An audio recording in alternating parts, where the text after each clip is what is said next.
Hello दोस्तों, मैं हूं शशांक और आज की वीडियो बहुत ही इंपॉर्टेंट होने वाली है, तो प्लीज़ इसको पूरा देखिएगा। तो चलिए स्टार्ट करते हैं। देखिए, पहले आज हम लोग पढ़ेंगे किसान आंदोलन, किसान विद्रोह या आंदोलन।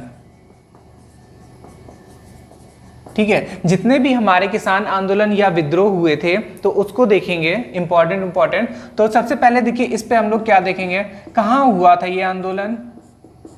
ठीक है, इसका वर्ष देखेंगे और महत्वपूर्ण बिंदु। ठीक है, मतलब कि ये आंदोलन क्यों स्टार्ट करा गया था और इस पे क्या क्या हुआ था, कौन से नेता, इंपॉर्टेंट नेता जो भी इस आंदोलन में नेता थे उनके बारे में देखेंगे। ठीक है, तो जो भी लोग इस वीडियो में नए हैं तो प्लीज मेरा चैनल सब्सक्राइब कर लें, आगे बहुत ही इंपॉर्टेंट वीडियो आएंगी। ठीक है, तो चलिए स्टार्ट करते हैं।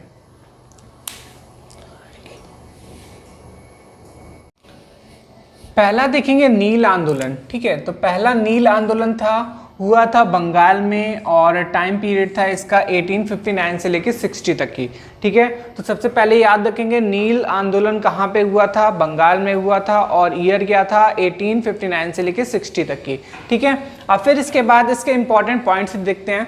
तो पहला है हिंदू पैट्रियाट के संपादक हरीश चंद्र मुखर्जी थे। याद रखिएगा, हिंदू पैट्रियाट के संस्थापक कौन थे, हरीश चंद्र मुखर्जी इस आंदोलन से जुड़े थे। ठीक है, तो ये इंपॉर्टेंट है, हरीश चंद्र मुखर्जी किसके संस्थापक थे, तो हिंदू पैट्रियाट के। ठीक, ये हो गया पहला पॉइंट। दूसरा पॉइंट है नील दर्पण, जो लिखी थी दीनबंधु मित्र ने, किसानों के शोषण से संबंधित जानकारी थी इस पे।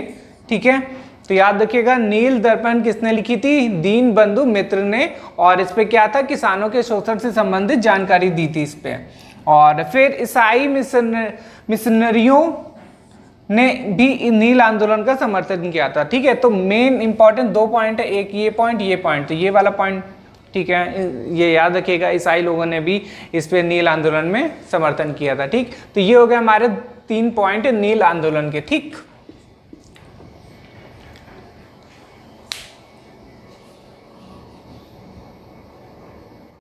अब देखिए सेकेंड विद्रोह जो था वो है पाबना विद्रोह, ये भी बंगाल में हुआ था। ठीक है, तो पाबना विद्रोह कहाँ हुआ था, बंगाल में, और इसका टाइम पीरियड था 1873 से लेके 76, 1873 से लेके 76 तक थी।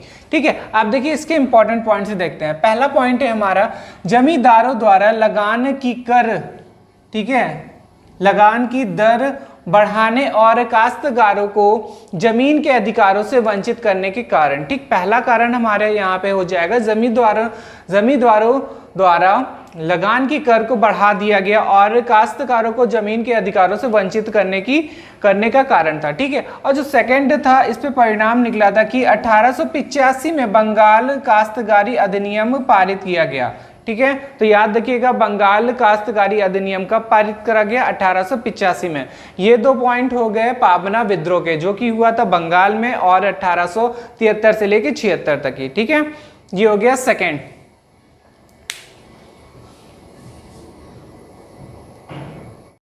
फिर तीसरा विद्रोह जो है वो है दक्कन का विद्रोह और हुआ था महाराष्ट्र में, ईयर था 1875। ठीक है, तो याद रखिएगा दक्कन का विद्रोह कहाँ पे हुआ था, महाराष्ट्र में। महाराष्ट्र के 2 जिले में हुआ था, पूना और अहमदनगर। ठीक है, तो याद रखिएगा पूना और अहमदनगर में हुआ था। ठीक, अब देखिए 2 जो इंपॉर्टेंट पॉइंट्स है वो देखते हैं। पहला था साहूकारों के विरुद्ध किसानों का विद्रोह हुआ था। ठीक है, साहूकारों के विरुद्ध किसानों का विद्रोह हुआ। ठीक, पहला पॉइंट हो गया। दूसरा पॉइंट है इसमें परिणाम निकला कि दक्कन कृषक राहत अधिनियम बिल पारित करा गया, जो हुआ था 1879 में।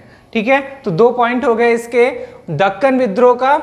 तो सबसे इंपॉर्टेंट है दक्कन विद्रोह कहाँ पे हुआ था, महाराष्ट्र में। कब हुआ था, 1875 में। और साहूकारों के विद्रोह, किसानों का विद्रोह, और परिणाम जो निकला था दक्कन कृषक राहत अधिनियम बिल पारित हुआ था 1879 में। ठीक है, ये हो गया हमारा दक्कन विद्रोह।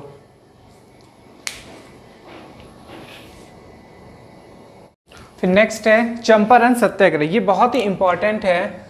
बिहार में हुआ था और जिला था चंपारण और टाइम था इसका 1917। ठीक है, तो याद रखिएगा चंपारण सत्याग्रह बिहार में हुआ था, चंपारण जिला था और 1917 में हुआ था।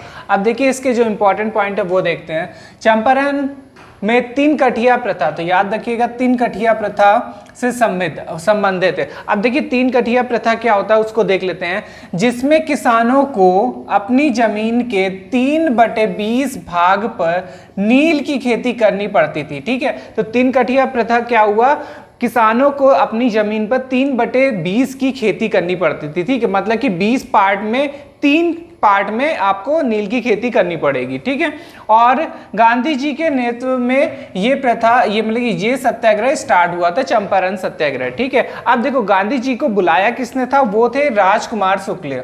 ठीक है, तो याद रखिएगा राजकुमार शुक्ल ने गांधी जी को बुलाया था चंपारण सत्याग्रह के लिए। अब देखिए इस पे अदर भी जो इंपॉर्टेंट नेता थे उनके बारे में देख लेते हैं। जेबी कृपलानी थे, नरहरि पारिक थे और राजेंद्र प्रसाद और महादेव देसाई, ये हमारे इंपॉर्टेंट नेता थे चंपारण सत्याग्रह के। ठीक है, तो चंपारण सत्याग्रह में सबसे पहले तो आप लोग याद रखिएगा ईयर, कहाँ पे हुआ था, बिहार में, जिला था चंपारण। ठीक है, और फिर इसके बाद 3 कठिया प्रथा जो कि 3/20 भाग पे नील की खेती थी। ठीक है, ये हो गया हमारा चंपारण सत्याग्रह।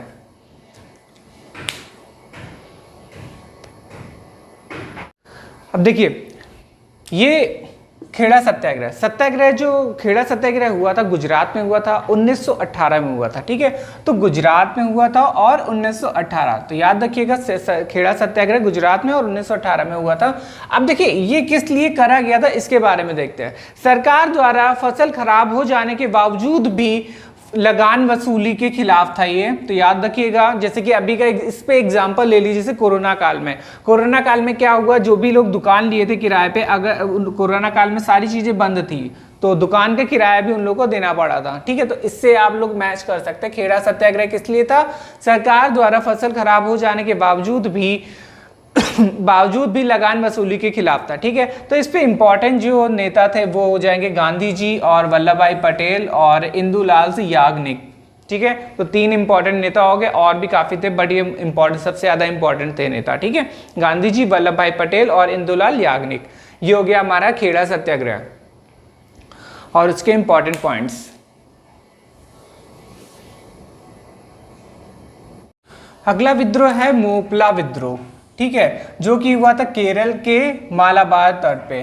ठीक, तो याद रखिएगा मोपला विद्रोह कहाँ पे हुआ था, केरल के मालाबार तट पे हुआ था और 1921 में हुआ था। ठीक, केरल के मालाबार तट पे हुआ था 1921 में। अब देखिए इसके इंपॉर्टेंट पॉइंट्स। पहला ये भूस्वामियों के अत्याचार के विरुद्ध था ये, जिनके पास ज्यादा भूमि थी या भूस्वामी जो भू मालिक थे उनके अत्याचारों के विरुद्ध हुआ था। अब देखिए मोपला जो थे मालाबार तट के मुस्लिम किसान थे। ठीक है, अगर क्वेश्चन आए कि मोपला कौन थे तो मालाबार तट के मुस्लिम किसान थे ये। ठीक है, और फिर इसके बाद जो इम्पोर्टेंट हमारे यहाँ के नेता थे वो हैं महात्मा गांधी, अबुल कलाम आज़ाद और शौकत अली।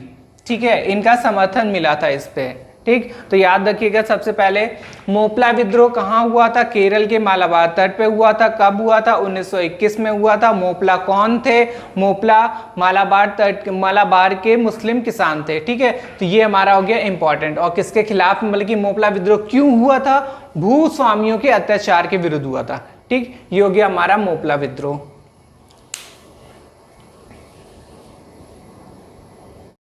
फिर है तेभागा आंदोलन। ठीक है, तेभागा आंदोलन तो हुआ था ये बंगाल में, और कब हुआ था, 1946 में। ठीक है, तो याद रखिएगा तेभागा आंदोलन कहाँ पे हुआ था, बंगाल में। कब हुआ था, 1946 में। इंपॉर्टेंट पॉइंट देखते हैं। बटाई व्यवस्था के विरुद्ध था ये बटाई व्यवस्था के विरुद्ध था, और कंपारन और भवन सिंह के नेतृत्व में हुआ था। ठीक है, तो नाम याद रखिएगा, कंपारन और भवन सिंह के नेतृत्व में हुआ था कौन सा विद्रोह, तेभागा आंदोलन। तो ये हो गया हमारे जो महत्वपूर्ण विद्रोह और आंदोलन थे। ठीक है, तो ये बहुत ही इंपॉर्टेंट है, आप इसको एक बार फिर से रिवाइज कर लीजिएगा सारे। अक्सर एग्जाम में क्वेश्चन जिससे पूछे जाते हैं, कुछ भी चीज पूछ सकते हैं, इससे विद्रोह पूछ सकते हैं, विद्रोह के बारे में कुछ भी पूछ सकते हैं, जो कि इस पे इंपॉर्टेंट जितना भी था सारा बता दिया, ठीक है। तो ईयर ये आप लोग याद कर लीजिएगा। तो चलिए मिलते हैं नेक्स्ट वीडियो में, धन्यवाद।